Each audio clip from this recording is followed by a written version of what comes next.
Assalamualaikum warahmatullahi wabarakatuh. Alhamdulillahirrabbilalamin.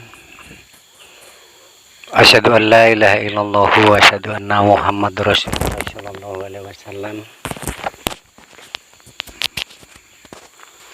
Salam santun selalu untuk para teman, para sahabat semuanya.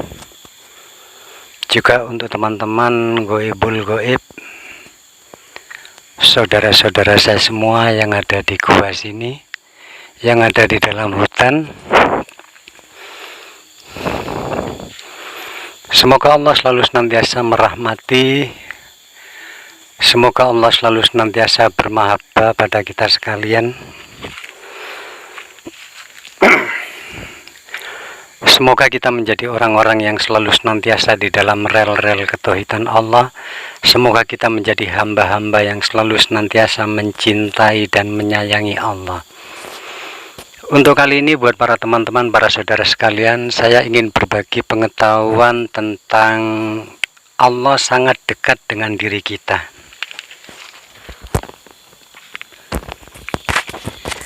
Lalu nantinya setelah kita tahu bagaimana Allah sangat dekat dengan diri kita, setelah kita tahu, lalu pengetahuan kita, pemahaman kita tentang Allah sangat dekat sama diri kita, itu kita praktekkan, kita terapkan di dalam kehidupan sehari-hari. Kita terapkan di dalam setiap sisi kehidupan. Agar bagaimana? Agar kita betul-betul menemukan tentang kedamaian hidup, agar kita menemukan tentang nikmatnya kehidupan. Pastinya awaludin ma'rifatullah, awalu wajibin alal insani la ma'rifatullah bistikon. Inti dari setiap pemahaman pastinya supaya bagaimana? Supaya kita sampai di dalam ketawaduan, kita sampai di dalam ketaatan, kita sampai di dalam cinta kasih kepada Allah. Lalu di dalam praktek kehidupan, kita bisa menerapkan tentang cinta kasih kita di dalam kehidupan, di dalam bersosiologi, di dalam kehidupan apapun. Karena sejatinya setiap insan, setiap manusia, apapun agamanya, Allah selalu senantiasa mentakdirkan manusia itu pada hakikatnya fitrah. Arti daripada fitrah di sini, manusia pada hakikatnya memiliki jiwa-jiwa yang santun, jiwa-jiwa yang qanaah, jiwa-jiwa yang lembut. Jiwa-jiwa yang selalu memiliki keluhuran budi pekerti, jiwa-jiwa yang selalu memiliki pengetahuan yang sangat luas. Makanya bagi para teman-teman, bagi para sahabat, kita selalu senantiasa belajar untuk belajar, dan belajar. Akan tetapi, setelah kita mempelajari tentang ilmu, kita tahu tentang ilmu, jangan sampai ilmu yang kita pelajari menjadi bumerang bagi diri kita. Jangan sampai ilmu yang kita pelajari menjadikan diri kita orang-orang yang congkak, menjadikan diri kita orang-orang yang suka menyalahkan orang lain, menjadikan diri kita orang-orang yang selalu melemahkan keimanan, keyakinan orang-orang yang notabene sudah memiliki keyakinan. Kita perhatikan dari hukum dunia, hubungannya dengan dekatnya dengan Allah. Dunia dengan seluruh proses evolusi yang ada, di sini dunia selalu senantiasa berevolusi dirinya untuk semakin baik, dan baik. Nah, kalau kita kembalikan pelajaran ini kepada diri kita, bagaimana caranya kita untuk selalu senantiasa baik, dan selalu senantiasa berbuat kebaikan kepada siapapun. Kembali tentang Allah sangat dekat dengan diri kita. untuk mengetahui Allah, mengenal Allah, untuk memahami sedekat apa diri kita dengan badan jasad biologis ini, pastinya semua itu melalui tuntunan seorang mursyid, semua itu melalui tuntunan seorang guru. Kitab, setiap dalil, setiap dasar-dasar adalah acuan untuk sampai di dalam pengetahuan yang kita inginkan. Kalau secara ilmu kalam kita mempelajari dari sifat 20, mempelajari dari kitab Ihya Ulumuddin, mungkin mempelajari dari kitab Talim Muta'alim, mungkin mempelajari dari hikam. Inti dari semua itu, kalau kita sudah bisa menerapkan di dalam sisi kehidupan, Allah itu dekatnya dengan kita itu sedekat apa? Kalau secara teoritis, Allah itu lebih dekat dari kelopak mata kita. Secara teori pula, Allah itu lebih dekat dari urat nadi kita. Secara teori pula, Allah itu lebih dekat dari 2 jari telunjuk. Nah, terus dalam sisi kehidupan, sudahkah kita bisa menerapkan tentang kebenaran-kebenaran dari ilmu teoritis tersebut? Jadi banyak acuan untuk mengenal Allah, untuk tahu tentang dekatnya Allah, seberapa dekat Allah dengan diri kita, banyak acuan untuk sampai di dalam kemarifatan. Jadi kita untuk marifat itu sangat banyak caranya. Nah, salah satu bagi para teman, para saudaraku, acuan untuk marifat di sini salah satunya saya akan sedikit mencontohkan tentang kedekatan Allah sama manusia. Ilmunya gampang untuk para sayang, untuk para teman saudaraku sekalian. Kalau kepingin tahu Allah sangat dekat dengan diri kita, kalau kita sangat sulit untuk melihat Allah keluar, lihatlah Allah melalui tubuh biologis tersebut. Melihat Allah melalui tubuh fisik ini. Melihat Allah melalui organ-organ, melalui indera. Jadi banyak sekali cara untuk melihat Allah, banyak sekali. Karena sejatinya di dalam ilmu manunggaling Kawula Gusti, dalam ilmu ketiadaan diri, Allah itu memang sangat dekat dan betul-betul dekat Allah. Dengan mengetahui Allah sangat dekat dengan diri kita, maka di sini keimanan kita, keyakinan kita betul-betul sudah dibuktikan dari sisi kehidupan. Kembali kepada melihat Allah di dalam diri kita. Kalau kita mau mengkaji, mau menelaah, mau memikirkan, mau merenungkan dengan dilandaskan kesadaran. Kita merenungkan dengan kesadaran, dengan kepekaan, maka di sini kita akan tahu begitu hebatnya Allah sangat dekat dengan manusia. Begitu hebatnya Allah itu sangat dekat sekali dengan diri manusia, sampai-sampai karena saking dekatnya Allah, manusia tidak mengetahui kalau Allah itu dekat. Dari pemahaman untuk memahami dekatnya Allah dengan manusia, di sini nantinya kita akan tahu tentang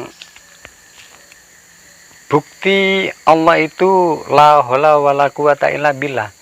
Kita akan tahu tentang la haula wala quwata illa billahnya Allah. Kita akan tahu tentang alhamdulillahnya Allah.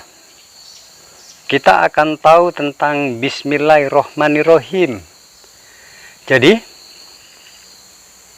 di dalam kemarifatan kita itu juga tidak hanya berdasarkan dalil, tidak hanya berdasarkan teori-teori belaka, tetapi butuh dibuktikan secara spesifik, dibuktikan tentang kebenaran.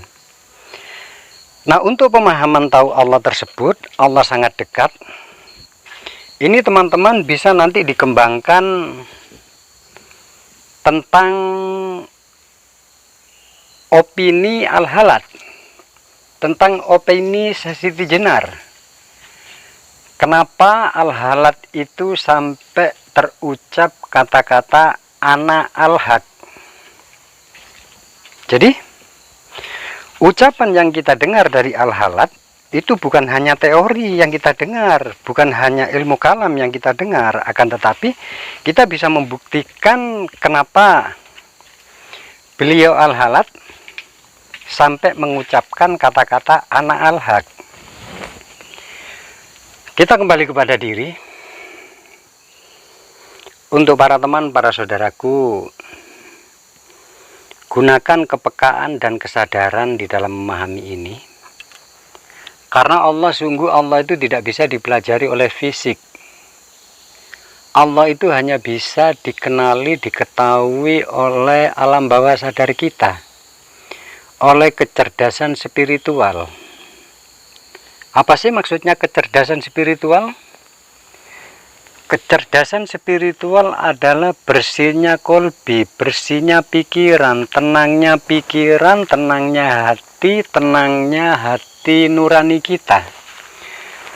Jadi kalau hati nurani selalu tenang, hati nurani selalu bersih, dalam artian bersih di sini apabila ada khilaf dan salah, kita cepat-cepat kembali di dalam kesadaran. Untuk memahami Allah itu sangat banyak caranya. Dan Allahul ladzi khalaqas samawati wal ardi wahtilafil laili wan nahari layati liulil albab. Apabila kita mau menggunakan liulil albab kita untuk merenung, liulil albab kita untuk menelaah tentang pemahaman makrifat, yang mana yang pastinya bersumber dari Al-Quran, bersumber dari selalu semangat mencari, selalu semangat menelaah. Lalu kita akan sampai di walillahil masyriqu wal maghrib fa aina ma tuwallu fasama wajhullah, bahwa dimanapun kita berpijak, dimanapun kita berada, kita selalu berhadapan dengan wajah-wajah Allah. Nah, untuk memahami wajah Allah di sini fasama wajhullah, di sini bukan kok kita semata-mata nanti Allah itu langsung divisualkan, Allah itu langsung diwujudkan seperti wujud manusia, bukan seperti itu. Allah yang pasti kunci untuk memahami Allah, Allah itu laisa kamitsli syai'un, tidak bisa dibayangkan, tidak bisa diumpamakan, tidak bisa digambarkan dengan bentuk dan perwujudan apapun. Yang saya katakan di awal, Allah itu sangat dekat pada diri kita. Kita mempelajari sisi pengetahuan tentang kemakrifatan melalui tubuh fisik ini. Jadi, sedekat apa Allah kalau memahami tubuh fisik ini? Pastinya, kita sekarang ambil tubuh ini, tubuh secara keseluruhan, mulai dari ujung rambut sampai ujung kaki.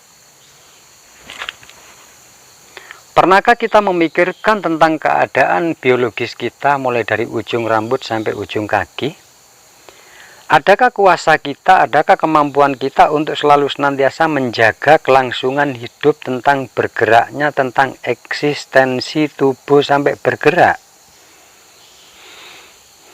Siapa yang menggerakkan tubuh ini? Kenapa tubuh sampai sekarang ini seluruh biologis yang ada di dalam diri, miliaran sel-sel saraf yang ada di dalam otak, kenapa sampai detik sekarang ini masih tetap hidup, masih terjadi kelangsungan hidup, bahkan kita masih bisa bernafas? Nah, semua ini terjadi tak lain bagaimana? Ini karena wujud la haula wala quwata illanya Allah. Karena Allah menjaga manusia, karena Allah bertanggung jawab kepada manusia, karena Allah dengan penuh cinta kasih, seluruh tubuh dan apa yang ada di dalam tubuh biologis, itu Allah memberikan daya, memberikan kekuatan, sehingga kita bisa bagaimana? Sehingga kita bisa bergerak ke sana kemari, itu karena atas izin la haula wala quwata illanya Allah. Ini kalau dari tubuh biologis. Kita berjalan, pernahkah kita memikirkan setiap langkah kita, pandangan kita, rasa kita, kepekaan kita, perasaan kita, pernahkah kita memikirkan tentang semua itu? Pernahkah kita pernah memikirkan kesibukan yang maha dahsyat di dalam tubuh biologis kita? Pernahkah kita memikirkan di dalam tubuh itu ada kesibukan yang super sangat sibuk? Bahkan yang saya pernah sebutkan, di dalam diri manusia itu per detiknya ada kesibukan tentang sel-sel saraf, tentang otak, tentang jantung, tentang aliran setiap miliaran sel-sel saraf yang ada di dalam tubuh. Itu ada kesibukan 10 kuadriliun per detik. Kita bayangkan aja. Pernahkah kita sebagai manusia itu bisa memikirkan, bahkan bisa melakukan 1 detik itu ada pekerjaan 10.000 kuadriliun, 10 kuadriliun. Silakan para teman-teman renungkan. Ini adalah acuan. Dan kita sebagai manusia tidak pernah tahu tentang kesibukan itu, dan kita tidak memiliki hak untuk mengatur semua itu yang mengatur Allah. Jadi pemahaman-pemahaman seperti ini tak lain bagaimana supaya kita itu semakin betul-betul mencintai Allah, semakin mentaati Allah, semakin kita itu bermahabbah kepada Allah. Tidak ada lain. Kita mempelajari tentang pemahaman makrifat, kita mempelajari tentang wujud-wujud kecintaan kepada Allah, kita mengenali, mengetahui tentang af'al, sifat, asma, datnya Allah. Tak lain bagaimana supaya kita semakin menemukan tentang bagaimana cintanya Allah kepada diri manusia, bahwa Allah itu sangat mencintai manusia dan sangat dekat sekali dengan manusia. Ini kita tadi berbicara tentang tubuh biologis secara keseluruhan. Lalu bagaimana kalau Allah kita berbicara dari sisi kita lebih masuk ke dalam? Saya sering menyebutkan di dalam diri manusia banyak rangkaian sel-sel saraf, banyak rangkaian tentang tulang, banyak rangkaian tentang otot, banyak rangkaian dan banyak sekali miliaran, bahkan bilionan kalau saya contohkan dengan kabel-kabel kecil. Kabel-kabel kecil itu bilionan, miliaran tertata rapi di dalam tubuh manusia. Tak lain semua itu diadakan oleh Allah untuk apa? Supaya manusia itu kalau sudah mengenali, kalau sudah man arofa nafsahu fakot arofa robbahu, manusia nanti untuk taat kepada Allah betul-betul tahu tentang alasannya. Kenapa kita harus taat? Kenapa kita harus bersyukur? Kenapa kita itu harus baik? Kenapa kita harus santun? Kenapa kita harus menebar kebaikan kepada siapapun? Waalaikumsalam. Kenapa kita harus menebar kebaikan kepada siapapun? Dan kenapa kita itu harus berbuat baik? Kenapa kita harus tenang? Kenapa kita harus bahagia? Kenapa kita tidak boleh panik? Bahasa kenapa pertanyaan tersebut itu bisa dijawab kalau kita tahu tentang apa? Tentang alasan harus bermakrifat. Makrifat kita membahas setinggi-tinggi apapun tentang kitab. Mungkin kita membahas tentang kitab Ihya Ulumuddin, atau kita mungkin membahas tentang kitab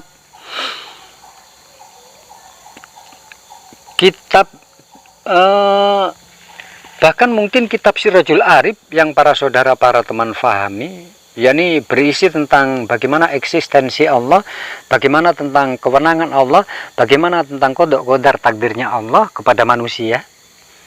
Kalau kita tidak membuktikan, kita tidak melihat di dalam diri, terus nilai keimanan kita kalau hanya berlandaskan dari kitab doang, lalu setinggi apa keimanan, keyakinan kita? Kita akhirnya setiap kali berbuat mungkin kita ngambang karena dasar kita cuma atas dalil. Bagaimana kalau yang kita jadikan dalil di sini adalah tubuh ini, tubuh fisik, tubuh biologis, bahkan sayangku ya, kalau kita mau memikirkan, kita mau merenungkan, bagaimana dengan kulit ini? Andai kata mungkin daging kita yang ada di dalam tidak ditutupi oleh kulit yang seperti ini, kira-kira kita bagaimana? Bagaimana Allah sampai detik sekarang itu masih menghidupkan kulit ini, tidak terkelupas seperti ular, tidak berganti kulit? Pernahkah kita sejauh itu merenungkan Allah? Seperti contoh lagi, ini tentang kehebatan, tentang kuasa Allah. Yang pasti jantung kita, otak kecil, otak besar kita yang berisi miliaran sel-sel saraf untuk kelangsungan hidup manusia, itu hidup sampai detik sekarang. Bahkan para teman melihat video sambil mendengarkan audio, mata fokus, pikiran fokus mendengarkan. Ini adalah ada kesibukan yang super canggih di dalamnya. Jadi kesibukan tersebut bagaimana? Tak lain Allah, zatnya Allah, esensinya Allah yang ada di dalam tubuh manusia. Dan pengetahuan tentang tahu Allah, darah mengalir begitu tanpa bertabrakan, tanpa terjadi konflik di dalam aliran darah. Jantung tetap berdetak, cairan tetap apa adanya yang Allah ciptakan. Lalu seluruh organ-organ di dalam tubuh manusia yang sangat canggih, sehingga manusia bisa bereksistensi dan tetap di dalam kelangsungan hidup. Pernahkah semua kita merenungkan semua itu? Jadi kalau kita tahu tentang Allah, itulah semua Allah. Makanya di sini teman-teman, para saudara bisa menjawab, bagaimana dengan Al-Halat, bagaimana dengan Sayyidi Jenar sampai terucap kata-kata Ana Al-Haq. Acuannya, kenapa Rasulullah begitu mendapat julukan orang yang sangat bersabar, sangat sabar sekali Rasulullah? Karena dari lisan Rasulullah Muhammad SAW itu tidak pernah terucap Ana Al-Haq dari Rasulullah. Makanya bagi orang-orang yang makrifat, orang-orang yang mempelajari tentang ilmu kemarifatan, ada dua pilihan. Kalau kita sudah makrifat, memahami tentang semuanya, silakan pakai pilihan yang mana. Mau pakai ilmu Ana Al-Haq, aku Allah, silakan, tapi lakukan dengan kesadaran, renungkan, pikirkan, betulkah Ana Al-Haq? Andai kata aku ada ikan di dalam lautan, apakah ikan itu airnya sendiri? Apakah ikan itu esensinya sendiri? Makanya manusia itu diciptakan secara sempurna, dan kesempurnaan setiap elemen, setiap esensi yang ada di dalam tubuh manusia itu tidak sama dengan apa? Dengan esensi atau ruh binatang, ruh tanaman, ruh ciptaan selain manusia. Makanya di situ kenapa manusia dikatakan sangat sempurna, karena kesempurnaan manusia apabila betul-betul sampai di dalam kesempurnaan dan tahu setiap apa yang terjadi di dalam hidupnya, di dalam tubuhnya, maka di situ kita akan benar-benar tahu bahwa Allah betul-betul sangat dekat. Allah itu tidak bisa dipahami kalau Allah itu seperti makhluk. Apakah makhluk itu Allah? Apakah aku Allah? Ini adalah pemahaman-pemahaman yang perlu direview lagi, gitu loh. Saya sangat tahu bahwa pemahaman hakikat secara total, kalau kita sampai di dalam ketiadaan diri, manusia itu tidak ada, saya tahu. Akan tetapi tetap di dalam dunia ini ada dua pasangan. Jadi pasangannya apa? Seluruh yang ada di jagat raya itu selalu berpasang-pasangan. Ada siang, ada malam, ada laki, ada perempuan, ada kosong, ada isi. Jadi semua ini menyuguhkan apa? Ini wujud suguhan dari Allah bahwa di jagat raya ini semua berpasangan. Pun tentang kemakrifatan. Kemakrifatan ada pasangannya juga, berpasangan. Makrifatnya bagaimana? Makrifatnya mau pilih Ana Al-Haq, atau seperti beliau Sayyidi Jenar, atau memilih jadi manusia. Tetapi tanggung semua resiko dan apapun yang terjadi dari sebab akibat yang kita ucapkan. Artinya, kenapa saya mengatakan dulu itu membahas siapa bilang manusia itu Tuhan? Tak lain saya menyampaikan dari semua itu, saya mendidik setiap salik saya supaya tidak menjadi orang sombong, supaya tidak menjadi orang keakuan. Saya pernah mengalami proses saya pengakuan seperti itu. Saya pernah, akan tapi bagaimana? Setelah kita lebih banyak keakuan, setelah kita lebih banyak kesombongan, saya renungkan itu semakin jauh kita dengan Allah. Akan tetapi, Kalau kita tahu tentang dekatnya Allah melalui aliran darah, kita itu memejamkan, melihat aliran darah, kita pejamkan mata, kita sadar dengan kepekaan. Kita tahu Allah itu begitu dekat dengan manusia. Jantung kita di depan wajah kita itu di hidung, setiap tarikan nafas, setiap keluarnya CO2, ini adalah wujud sangat dekatnya Allah dengan kita. Ini adalah acuan bahwa manusia sejatinya adalah manusia dan Allah adalah Allah. Walaupun sehebat apapun kita tahu tentang pengetahuan manunggaling kawula Gusti, tahu tentang pemahaman wahdatul wujud, tahu tentang pemahaman warongko manjing curiga, tahu pemahaman tentang ketiadaan diri secara total, tetap ada dua pilihan bagi manusia. Di dalam kolbi yang letaknya iksa'u sirri rububiyati, atau kita menjadi orang-orang yang congkak, sombong, penuh keakuan, melawan apa? Gravitasi biologis kita. Artinya, kita mengingkari tentang mengalirnya aliran darah dalam tubuh, mengingkari tentang berdetaknya jantung, bahwa semua kinerja itu kita tidak memiliki kuasa apa-apa. Oke, dari sisi pemahaman Allah, nama Allah, ini nama Allah, kita boleh mengaku Allah, mengaku nama kita Allah. Boleh manusia mengaku nama kita Allah. Jadi bagi orang-orang yang mengaku aku Allah, ini mengakunya dari asma, makrifat sifat, makrifat af'al, atau makrifat dat.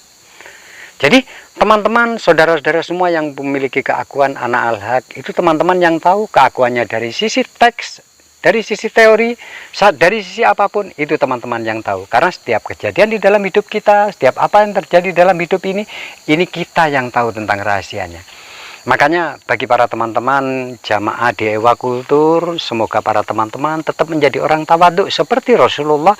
Sampai akhir hayatnya Rasulullah tidak pernah mengucapkan ana al-haq, Rasulullah tidak pernah mengucapkan aku Allah. Walaupun sejatinya Rasulullah tahu akan semua itu. Tetap yang saya sarankan bagi para teman, para sahabat, kita menjadi orang-orang yang tawadu, orang-orang yang tetap santun, orang-orang yang tetap cinta kepada Allah, orang-orang yang tetap taat kepada Allah. Karena apa? Semakin kita mencintai Allah, semakin kita taat kepada Allah, semakin kita menjadi orang yang rendah diri di hadapan Allah, maka kita akan semakin menuai kenikmatan-kenikmatan. Akan tetapi, apabila kita menjadi orang congkak, apabila kita menjadi orang sombong yang selalu penuh keakuan di dalam dirinya, maka jangan pernah menyalahkan Allah. Jangan pernah menyalahkan tentang ilmunya. Jangan pernah menyalahkan dalilnya. Andai kata di dalam diri kita masih penuh keakuan. Makanya saya berharap untuk para teman-teman di Ewa Kultur memahami Allah, betul-betul hati-hati. Jangan pernah gegabah untuk memahami Allah lalu menyimpulkan secara global, jangan. Silakan teman-teman renungkan secara luas, silakan teman-teman renungkan betul-betul dengan dasar pembuktian.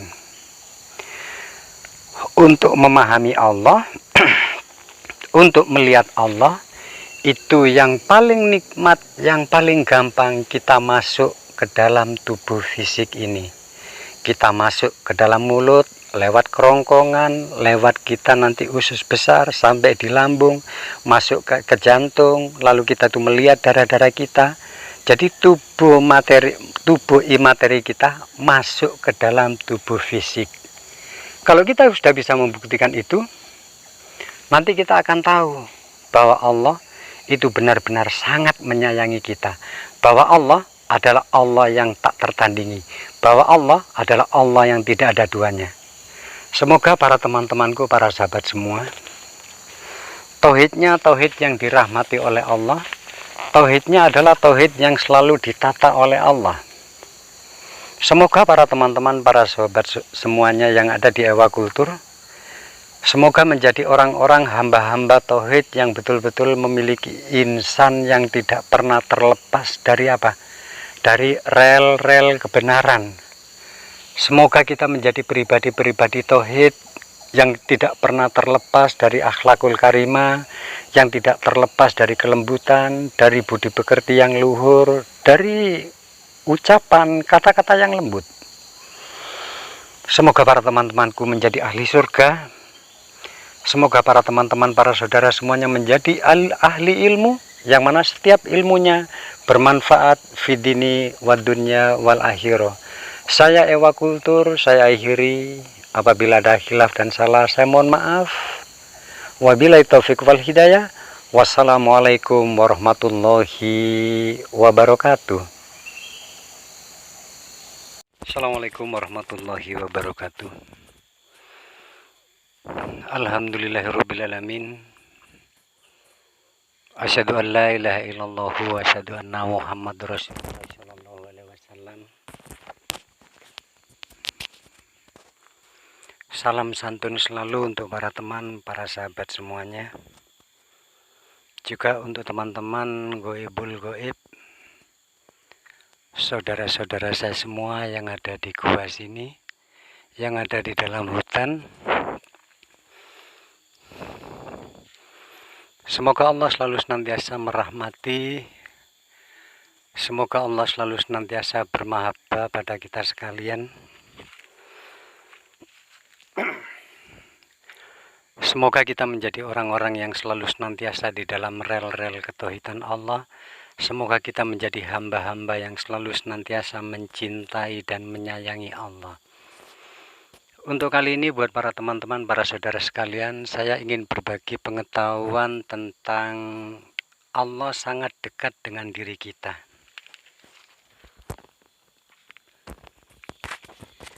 Lalu nantinya setelah kita tahu bagaimana Allah sangat dekat dengan diri kita, setelah kita tahu, lalu pengetahuan kita, pemahaman kita tentang Allah sangat dekat sama diri kita, itu kita praktekkan, kita terapkan di dalam kehidupan sehari-hari. Kita terapkan di dalam setiap sisi kehidupan. Agar bagaimana? Agar kita betul-betul menemukan tentang kedamaian hidup, agar kita menemukan tentang nikmatnya kehidupan. Pastinya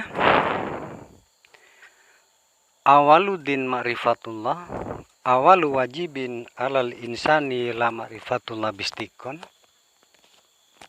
Inti dari setiap pemahaman pastinya supaya bagaimana? Supaya kita sampai di dalam ketawaduan, kita sampai di dalam ketaatan, kita sampai di dalam cinta kasih kepada Allah. Lalu di dalam praktek kehidupan, kita bisa menerapkan tentang cinta kasih kita di dalam kehidupan, di dalam bersosiologi, di dalam kehidupan apapun. Karena sejatinya setiap insan, setiap manusia, apapun agamanya, Allah selalu senantiasa mentakdirkan manusia itu pada hakikatnya fitrah. Arti daripada fitrah di sini,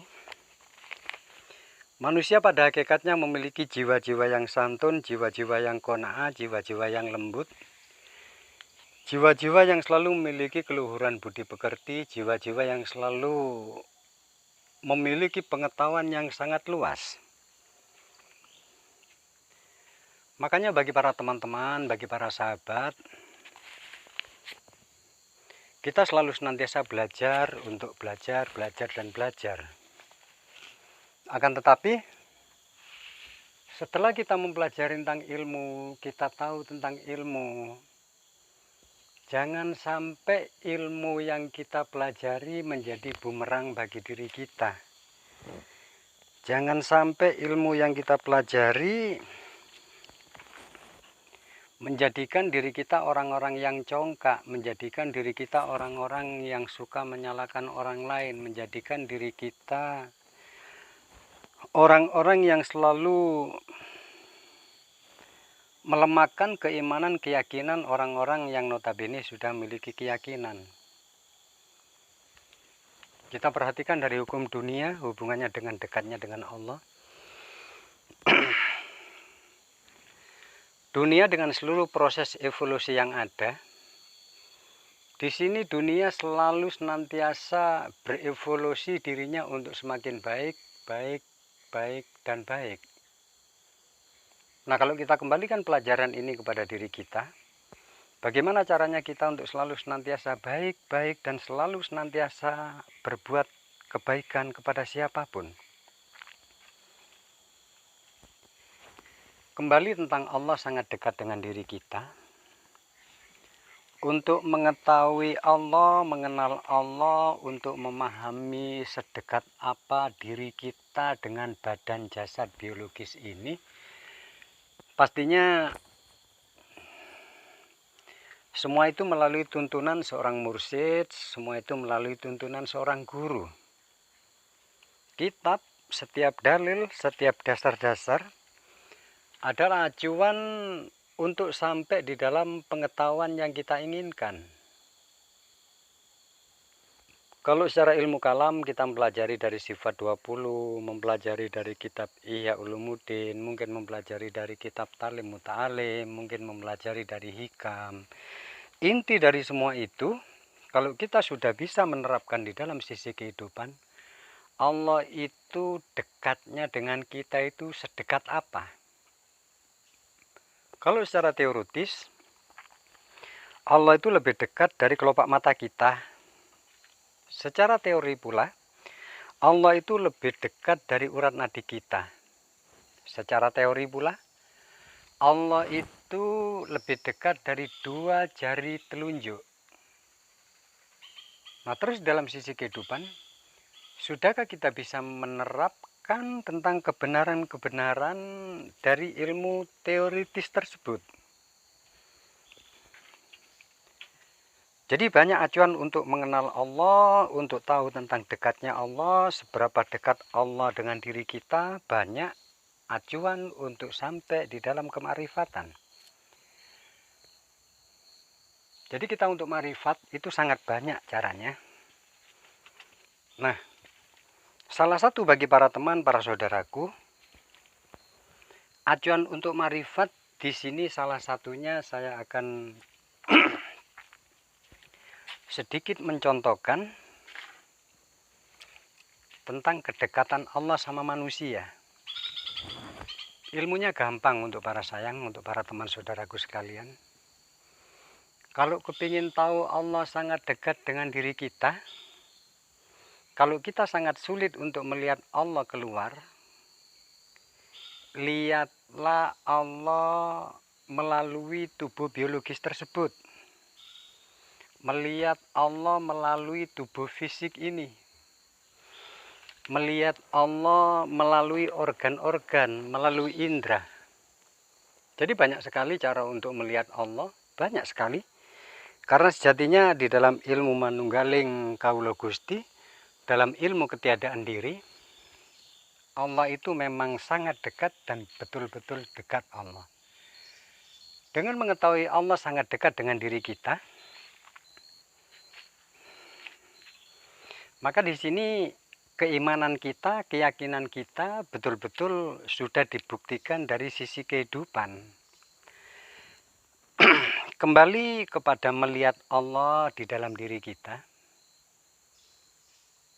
Kalau kita mau mengkaji, mau menelaah, mau memikirkan, mau merenungkan dengan dilandaskan kesadaran. Kita merenungkan dengan kesadaran, dengan kepekaan, maka di sini kita akan tahu begitu hebatnya Allah sangat dekat dengan manusia. Begitu hebatnya Allah itu sangat dekat sekali dengan diri manusia, sampai-sampai karena saking dekatnya Allah, manusia tidak mengetahui kalau Allah itu dekat. Dari pemahaman untuk memahami dekatnya Allah dengan manusia, di sini nantinya kita akan tahu tentang bukti Allah itu la haula wala quwata illa billah. Kita akan tahu tentang la haula wala quwata illa billahnya Allah. Kita akan tahu tentang alhamdulillahnya Allah. Kita akan tahu tentang bismillahirrohmanirrohim. Jadi, di dalam kemarifatan kita itu juga tidak hanya berdasarkan dalil, tidak hanya berdasarkan teori-teori belaka, tetapi butuh dibuktikan secara spesifik, dibuktikan tentang kebenaran. Nah, untuk pemahaman tahu Allah tersebut, Allah sangat dekat. Ini teman-teman bisa nanti dikembangkan tentang opini Al-Halat, tentang opini Siti Jenar.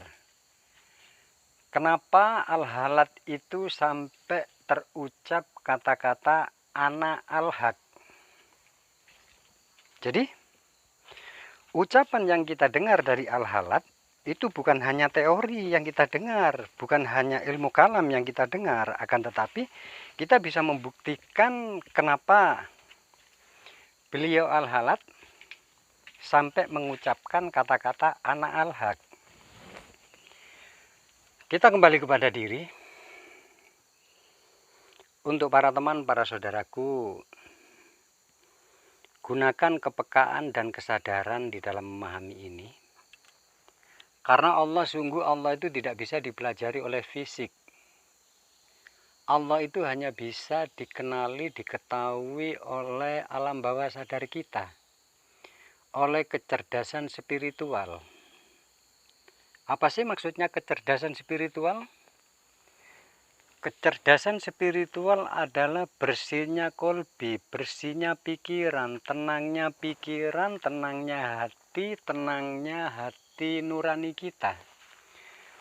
Jadi kalau hati nurani selalu tenang, hati nurani selalu bersih, dalam artian bersih di sini apabila ada khilaf dan salah, kita cepat-cepat kembali di dalam kesadaran. Untuk memahami Allah itu sangat banyak caranya. Dan Allahul ladzi khalaqas samawati wal ardi wahtilafil laili wan nahari layati liulil albab. Apabila kita mau menggunakan liulil albab kita untuk merenung, liulil albab kita untuk menelaah tentang pemahaman makrifat, yang mana yang pastinya bersumber dari Al-Quran, bersumber dari selalu semangat mencari, selalu semangat menelaah. Lalu kita akan sampai di walillahil masyriqu wal maghrib fa aina ma tuwallu fasama wajhullah. Bahwa dimanapun kita berpijak, dimanapun kita berada, kita selalu berhadapan dengan wajah-wajah Allah. Nah, untuk memahami wajah Allah di sini fasama wajhullah, di sini bukan kok kita semata-mata nanti Allah itu langsung divisualkan, Allah itu langsung diwujudkan seperti wujud manusia, bukan seperti itu. Allah yang pasti kunci untuk memahami Allah, Allah itu laisa kamitsli syai'un, tidak bisa dibayangkan, tidak bisa diumpamakan, tidak bisa digambarkan dengan bentuk dan perwujudan apapun. Yang saya katakan di awal, Allah itu sangat dekat pada diri kita, kita mempelajari sisi pengetahuan tentang kemakrifatan melalui tubuh fisik ini. Jadi, sedekat apa Allah kalau memahami tubuh fisik ini? Pastinya, kita sekarang ambil tubuh ini, tubuh secara keseluruhan, mulai dari ujung rambut sampai ujung kaki. Pernahkah kita memikirkan tentang keadaan biologis kita mulai dari ujung rambut sampai ujung kaki? Adakah kuasa kita, adakah kemampuan kita untuk selalu senantiasa menjaga kelangsungan hidup tentang bergeraknya, tentang eksistensi tubuh sampai bergerak? Siapa yang menggerakkan tubuh ini? Kenapa tubuh sampai sekarang ini seluruh biologis yang ada di dalam diri, miliaran sel-sel saraf yang ada di dalam otak, kenapa sampai detik sekarang ini masih tetap hidup, masih terjadi kelangsungan hidup, bahkan kita masih bisa bernafas. Nah, semua ini terjadi tak lain bagaimana? Ini karena wujud la haula wala quwata illanya Allah. Karena Allah menjaga manusia, karena Allah bertanggung jawab kepada manusia, karena Allah dengan penuh cinta kasih seluruh tubuh dan apa yang ada di dalam tubuh biologis, itu Allah memberikan daya, memberikan kekuatan sehingga kita bisa bagaimana? Sehingga kita bisa bergerak ke sana kemari itu karena atas izin la haula wala quwata illanya Allah. Ini kalau dari tubuh biologis, kita berjalan, pernahkah kita memikirkan setiap langkah kita, pandangan kita, rasa kita, kepekaan kita, perasaan kita? Pernahkah kita memikirkan tentang semua itu? Pernahkah kita pernah memikirkan kesibukan yang maha dahsyat di dalam tubuh biologis kita? Pernahkah kita memikirkan di dalam tubuh itu ada kesibukan yang super sangat sibuk? Bahkan yang saya pernah sebutkan, di dalam diri manusia itu per detiknya ada kesibukan tentang sel-sel saraf, tentang otak, tentang jantung, tentang aliran setiap miliaran sel-sel saraf yang ada di dalam tubuh. Itu ada kesibukan 10 kuadriliun per detik. Kita bayangkan aja. Pernahkah kita sebagai manusia itu bisa memikirkan, bahkan bisa melakukan 1 detik itu ada pekerjaan 10.000 kuadriliun, 10 kuadriliun. Silakan para teman-teman renungkan. Ini adalah acuan. Dan kita sebagai manusia tidak pernah tahu tentang kesibukan itu. Dan kita tidak memiliki hak untuk mengatur semua itu. Itu yang mengatur Allah. Jadi pemahaman-pemahaman seperti ini tak lain bagaimana supaya kita itu semakin betul-betul mencintai Allah, semakin mentaati Allah, semakin kita itu bermahabbah kepada Allah. Tidak ada lain. Kita mempelajari tentang pemahaman makrifat, kita mempelajari tentang wujud-wujud kecintaan kepada Allah, kita mengenali, mengetahui tentang af'al, sifat, asma, zatnya Allah. Tak lain bagaimana? Supaya kita semakin menemukan tentang bagaimana cintanya Allah kepada diri manusia. Bahwa Allah itu sangat mencintai manusia dan sangat dekat sekali dengan manusia. Ini kita tadi berbicara tentang tubuh biologis secara keseluruhan. Lalu bagaimana kalau Allah kita berbicara dari sisi kita lebih masuk ke dalam? Saya sering menyebutkan di dalam diri manusia banyak rangkaian sel-sel saraf, banyak rangkaian tentang tulang, banyak rangkaian tentang otot, banyak rangkaian dan banyak sekali miliaran, bahkan bilionan kalau saya contohkan dengan kabel-kabel kecil. Kabel-kabel kecil itu bilionan, miliaran tertata rapi di dalam tubuh manusia. Tak lain semua itu diadakan oleh Allah untuk apa? Supaya manusia itu kalau sudah mengenali, kalau sudah man arofa nafsahu, fakot arofa robbahu, manusia nanti untuk taat kepada Allah betul-betul tahu tentang alasannya. Kenapa kita harus taat? Kenapa kita harus bersyukur? Kenapa kita itu harus baik? Kenapa kita harus santun? Kenapa kita harus menebar kebaikan kepada siapapun? Waalaikumsalam. Kenapa kita harus menebar kebaikan kepada siapapun? Dan kenapa kita itu harus berbuat baik? Kenapa kita harus tenang? Kenapa kita harus bahagia? Kenapa kita tidak boleh panik? Bahasa kenapa pertanyaan tersebut itu bisa dijawab kalau kita tahu tentang apa? Tentang alasan harus bermakrifat. Makrifat kita membahas setinggi-tinggi apapun tentang kitab. Mungkin kita membahas tentang kitab Ihya Ulumuddin, atau kita mungkin membahas tentang kitab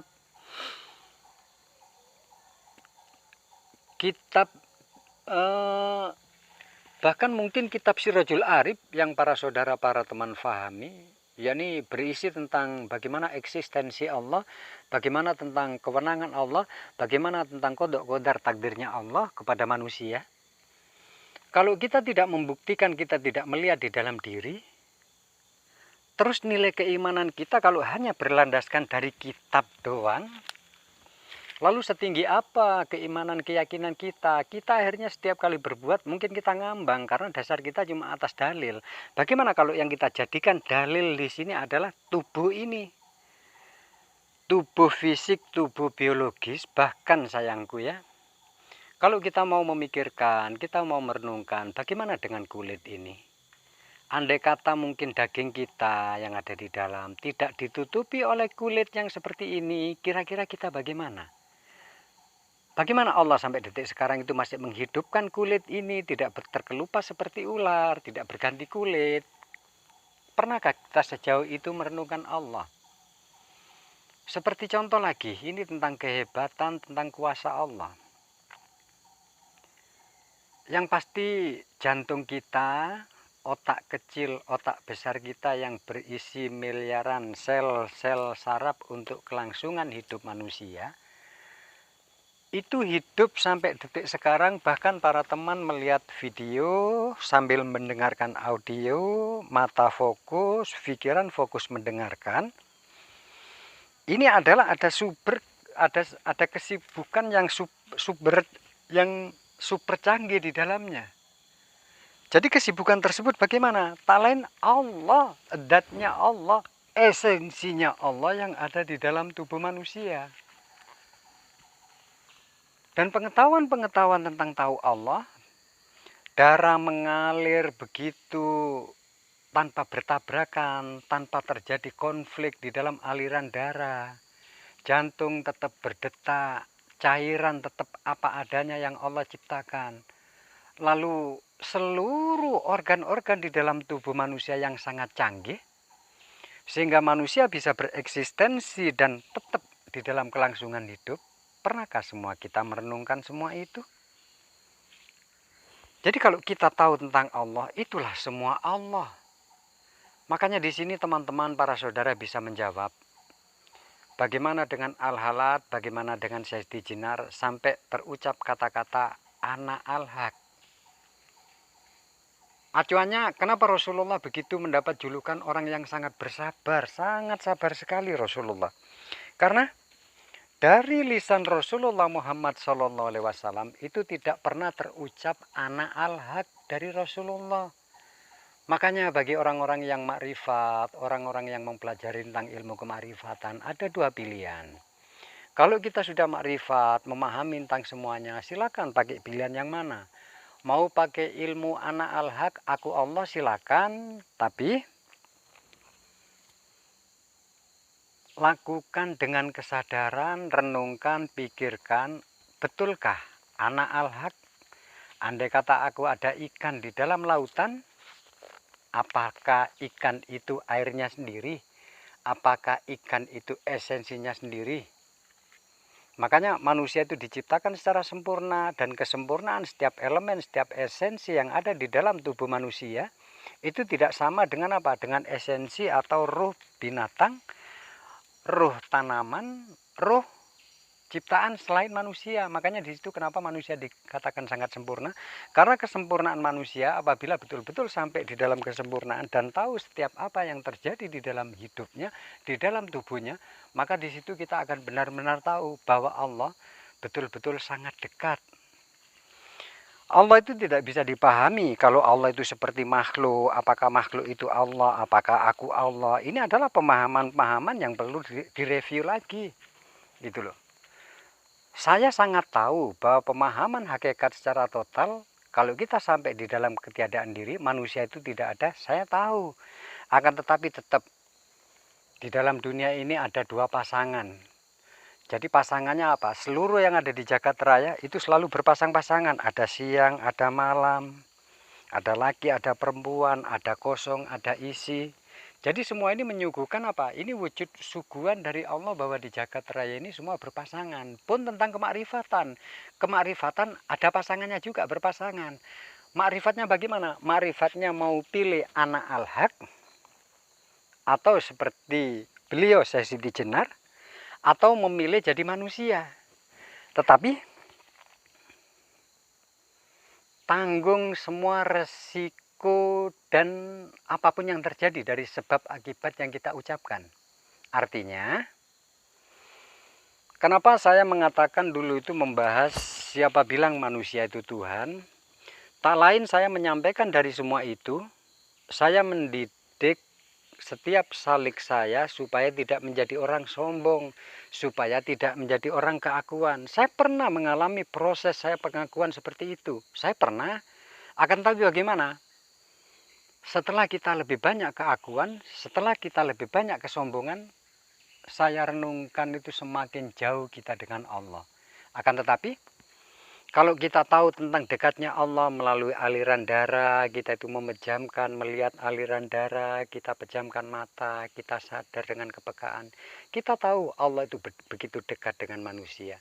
Jantung kita di depan wajah kita itu di hidung, setiap tarikan nafas, setiap keluarnya CO2, ini adalah wujud sangat dekatnya Allah dengan kita. Ini adalah acuan bahwa manusia sejatinya adalah manusia dan Allah adalah Allah. Walaupun sehebat apapun kita tahu tentang pengetahuan manunggaling kawula Gusti, tahu tentang pemahaman wahdatul wujud, tahu tentang pemahaman warongko manjing curiga, tahu pemahaman tentang ketiadaan diri secara total, tetap ada dua pilihan bagi manusia. Di dalam kolbi yang letaknya iksa'u sirri rububiyati, atau kita menjadi orang-orang yang congkak, sombong, penuh keakuan, melawan apa? Gravitasi biologis kita. Artinya, kita mengingkari tentang mengalirnya aliran darah dalam tubuh, mengingkari tentang berdetaknya jantung, bahwa semua kinerja itu kita tidak memiliki kuasa apa-apa. Oke, dari sisi pemahaman Allah, nama Allah, ini nama Allah, kita boleh mengaku Allah, mengaku nama kita Allah. Boleh manusia mengaku nama kita Allah. Jadi bagi orang-orang yang mengaku aku Allah, ini mengakunya dari asma, makrifat sifat, makrifat af'al, atau makrifat dat. Jadi teman-teman, saudara-saudara semua yang memiliki keakuan anak al-haq, itu teman-teman yang tahu keakuannya dari sisi teks, dari sisi teori, dari sisi apapun, itu teman-teman yang tahu. Karena setiap kejadian di dalam hidup kita, setiap apa yang terjadi dalam hidup ini kita yang tahu tentang rahasianya. Makanya bagi para teman-teman jamaah di Ewa Kultur, semoga para teman-teman tetap menjadi orang tawaduk seperti Rasulullah. Sampai akhir hayatnya Rasulullah tidak pernah mengucapkan ana al-haq. Rasulullah tidak pernah mengucapkan aku Allah. Walaupun sejatinya Rasulullah tahu akan semua itu. Tetap yang saya sarankan bagi para teman, para sahabat, kita menjadi orang-orang yang tawaduk, orang-orang yang tetap santun, orang-orang yang tetap cinta kepada Allah, orang-orang yang tetap taat kepada Allah. Karena apa?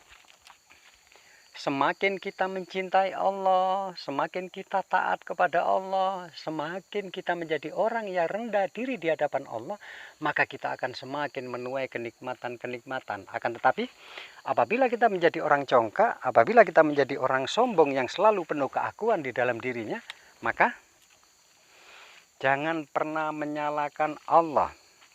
Jangan pernah menyalahkan tentang ilmunya.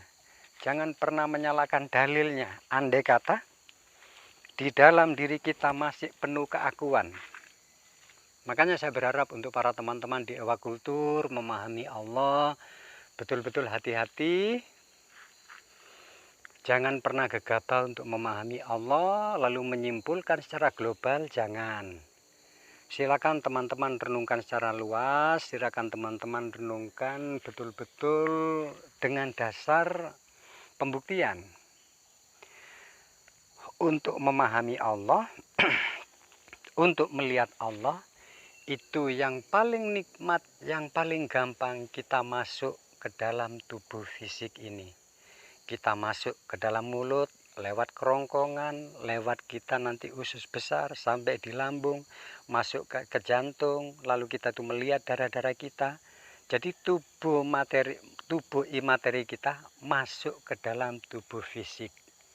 Kalau kita sudah bisa membuktikan itu, nanti kita akan tahu bahwa Allah itu benar-benar sangat menyayangi kita. Bahwa Allah adalah Allah yang tak tertandingi. Bahwa Allah adalah Allah yang tidak ada duanya. Semoga para teman-temanku, para sahabat semua, tauhidnya tauhid yang dirahmati oleh Allah.